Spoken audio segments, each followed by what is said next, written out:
પ્રણામ. ઉપધાન તપ.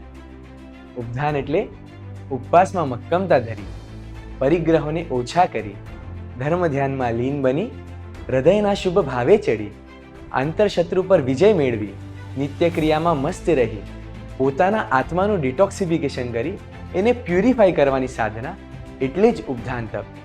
પાત્રતા, પવિત્રતા અને પ્રસન્નતાની એવરેસ્ટ ટોચની કક્ષાની અનુભૂતિ કરાવતું આ આરોહણ ઉપધાન તપ. આરોહણ એટલે ચઢાઈ, કોઈ પહાડ કે પર્વત ઉપર નહીં, પરંતુ પોતાના આત્માનું ઉર્ધ્વીકરણ, પોતાના પુણ્યનું, પોતાની શક્તિનું અને પોતાના વિચારોનું પ્રમોશન એટલે જ આરોહણ ઉપધાન તપ. હવે એક પ્રશ્ન થશે કે આ ઉપધાન તપ છે ક્યારે? તો સહુને અનુકૂળ આવે એવો સમય એટલે કે સમર વેકેશન દરમિયાન. એક સેકન્ડ. સમર અને અનુકૂળ કંઈ જામતું નથી ને?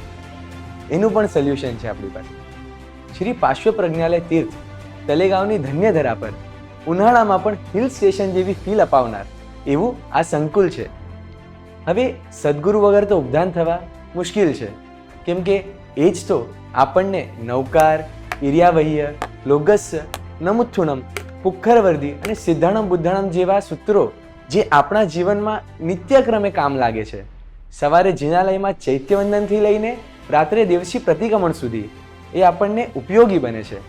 એની અનુજ્ઞા આપનાર એવા સદગુરુ ભગવંત આપણને આ ઉપધાન દરમિયાન પાવન નિશ્રા પ્રદાન કરનાર પૂજ્ય ગુરુદેવ સહસ્ત્રકૂટ તપારાધક પરમ પૂજ્ય આચાર્ય ભગવંત શ્રીમદ વિજય સંયમ બુદ્ધિ સુરેશ્વરજી મહારાજ સાહેબ આપણને પાવન નિશ્રા પ્રદાન કરવા જઈ રહ્યા છે.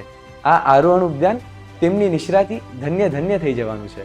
આ ઉપધાન તપમાં જોડાવા માટે પ્રથમ પ્રવેશ વૈશાખ સુદ 8મ શુક્રવારના દિવસે 24 એપ્રિલ 2026. દ્વિતીય પ્રવેશ વૈશાખ સુદ 10મ રવિવારના દિવસે, તારીખ છે 26 એપ્રિલ 2026. માળારોપણ અધિક જેઠ વદ 14 રવિવારના દિવસે, તારીખ છે 14 જૂન 2026. આ ઉપધાન તપમાં જોડાવા માટે વધુ માહિતી આપના સ્ક્રીન પર આપેલી છે, તો ત્યાં આપ કોન્ટેક્ટ કરી શકશો.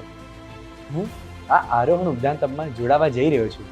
આપ સૌને પણ જોડાવાનું ભાવભર્યું આમંત્રણ છે. પ્રણામ.